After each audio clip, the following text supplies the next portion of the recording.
O primeiro tiro veio da esquerda. Você estava agachado atrás da viatura com a pistola na mão, colete balístico, adrenalina a mil.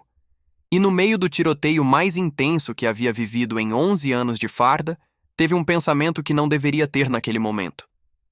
Eu deixei essas armas entrarem. Era uma sexta-feira à noite no Morro do Santo Amaro, zona sul do Rio de Janeiro. A operação havia começado às 22 horas. 4 viaturas, 12 policiais, ordem de subir. E o tráfico sabia que vocês estavam vindo, porque alguém havia avisado. Você sabia quem era esse alguém. E se fosse você? E se no meio de uma guerra você descobrisse que estava do lado errado dela?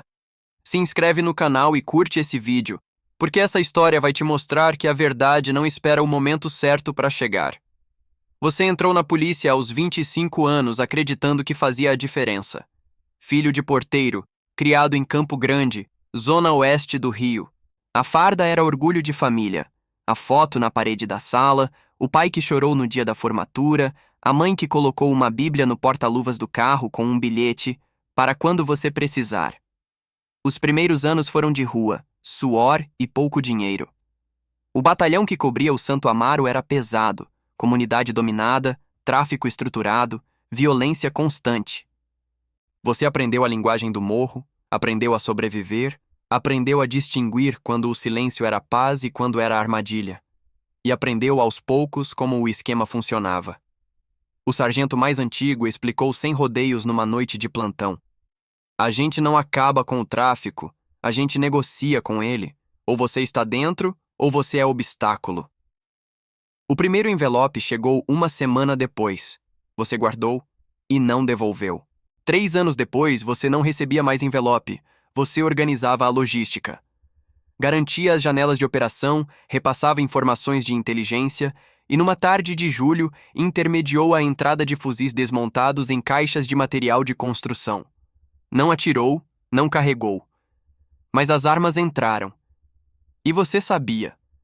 Mas antes de te contar o que aconteceu na noite da operação, você precisa entender o tipo de guerra que você estava alimentando e o preço que ela cobra. A operação da sexta-feira não deveria ter acontecido daquele jeito. Uma denúncia anônima chegou ao comando. Carregamento de drogas, janela de 24 horas. O capitão deu ordem de subida imediata. Sem consulta ao esquema, sem janela combinada. A operação que ninguém avisou ao tráfico, porque dessa vez você não soube com antecedência suficiente para avisar. Quando as 4 viaturas pararam na base do morro às 22 horas, o Santo Amaro já estava em posição de guerra. Os primeiros tiros vieram antes de vocês chegarem à primeira viela. Rajadas de fuzil de cima, posição elevada, cobertura de fogo cruzado. A operação virou confronto em 30 segundos. Você se jogou atrás da viatura, colete balístico, pistola na mão, o barulho das rajadas ecoando entre as casas de tijolo. Do outro lado da viatura, o seu parceiro de batalhão de 29 anos, pai de filho recém-nascido, gritando coordenadas pelo rádio. Ao lado dele, 2 recrutas de menos de 1 ano de farda agachados, com expressão de quem nunca havia estado num confronto desse nível. Os tiros não paravam.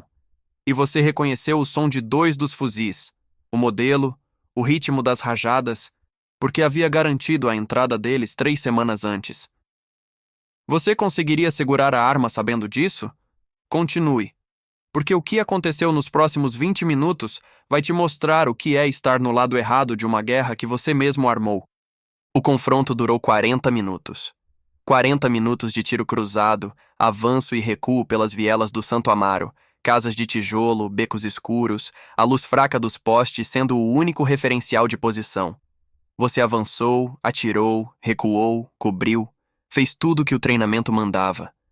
Mas no 20º minuto, seu parceiro levou um tiro no ombro. Não fatal, mas grave o suficiente para tirá-lo do confronto. Você o arrastou para trás de uma parede enquanto os tiros continuavam, segurou o curativo improvisado com a mão enquanto chamava a evacuação pelo rádio. Ele olhou para você no meio de tudo e disse apenas: "Eles sabiam que a gente vinha."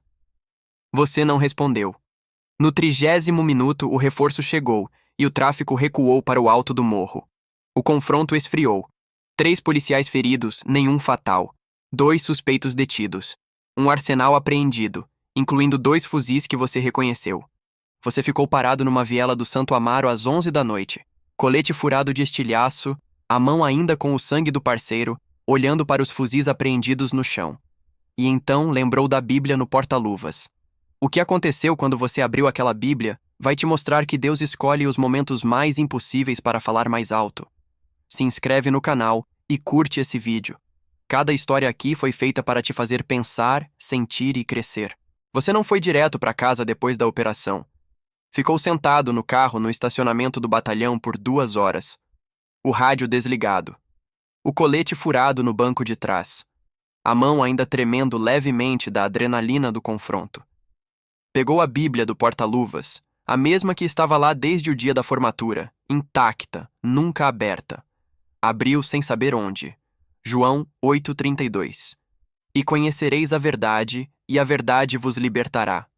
Leu 3 vezes, não com fé construída, com o desespero de alguém que acabou de passar 40 minutos num confronto armado com fuzis que ele mesmo havia deixado entrar enquanto o parceiro sangrava ao lado.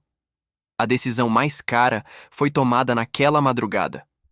Você entrou na corregedoria na segunda-feira de manhã, sem aviso, sem advogado, sem acordo, com um depoimento escrito à mão durante o fim de semana. 3 anos de esquema, nomes, datas, rotas, a entrada dos fuzis, os valores recebidos. Tudo. O processo foi brutal. Houve ameaças diretas, não veladas, diretas. A família precisou mudar de endereço por semanas. Você perdeu a farda. Era inevitável, e você sabia desde o momento em que entrou na sala da corregedoria.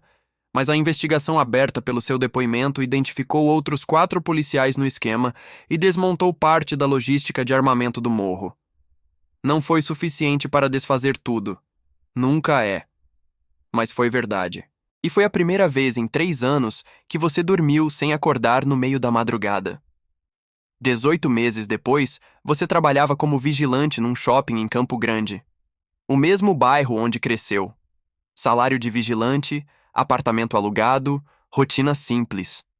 A Bíblia que estava intacta no porta-luvas, agora com dobras, marcações, páginas amareladas de uso. O parceiro que levou o tiro no ombro se recuperou completamente. Você soube por um colega comum. Nunca mais se falaram diretamente. Algumas pontes ficam danificadas mesmo depois que a guerra acaba. Mas ele estava vivo, e o filho recém-nascido da época já andava. Numa pequena igreja de Campo Grande, o mesmo bairro do pai porteiro, da mãe que colocou a Bíblia no porta-luvas, você encontrou o que a farda nunca deu. Um lugar onde ninguém sabia quem você havia sido e onde o que você estava se tornando importava mais do que o que você havia feito. João 8,32. E conhecereis a verdade, e a verdade vos libertará. A liberdade não chegou com a farda. Chegou quando você a perdeu, e entendeu que nunca foi a farda que te definia. Essa história é fictícia, mas o Rio de Janeiro onde ela acontece é real. Os morros são reais. Os confrontos são reais. E a pergunta que ela faz é absolutamente real. Você já esteve num confronto, não necessariamente com tiros, mas num confronto, e descobriu no meio dele que estava do lado errado? Não porque alguém te disse, mas porque você sabia. Esse policial não entrou na corporação para ser o que se tornou. Entrou com foto do pai orgulhoso e Bíblia no porta-luvas. E foi tomando decisões pequenas, uma a uma. Até que 40 minutos de confronto no Santo Amaro e o sangue do parceiro na mão fizeram o que 3 anos de consciência não haviam conseguido. A verdade não pediu licença. Ela chegou num confronto armado numa viela do Rio de Janeiro às 11 da noite. E quando chegou, libertou, do jeito mais caro e mais real que existe. Se essa história te tocou, curte esse vídeo e se inscreve no canal. Tem muito mais por vir. Deus abençoe e até o próximo vídeo.